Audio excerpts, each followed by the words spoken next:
This was Campaign of the Year in 1987, and I was very young, so this is the first, I'd have done a couple of creative circles, this was the first really big award I'd won.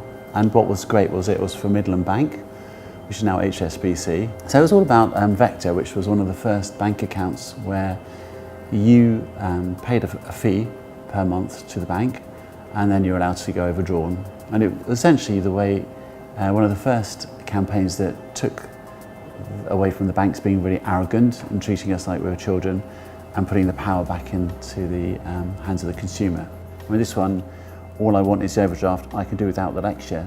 It's a good example of how brave the bank were to allow us to even consider headlines that were quite controversial. It gave me the confidence to think that I could do work that was comparable with your peers, because all creative people are quite vulnerable and quite insecure. So I think from an early age it actually allowed me to think that I could do stuff which pushed the boundaries. But I guess the biggest lesson I learned was I'd always thought that working on certain accounts were like dead end from the point of view of creativity, and financial services was one of them.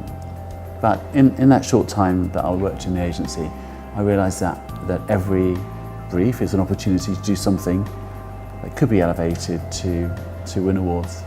And I guess that was the best lesson that I learned throughout that time.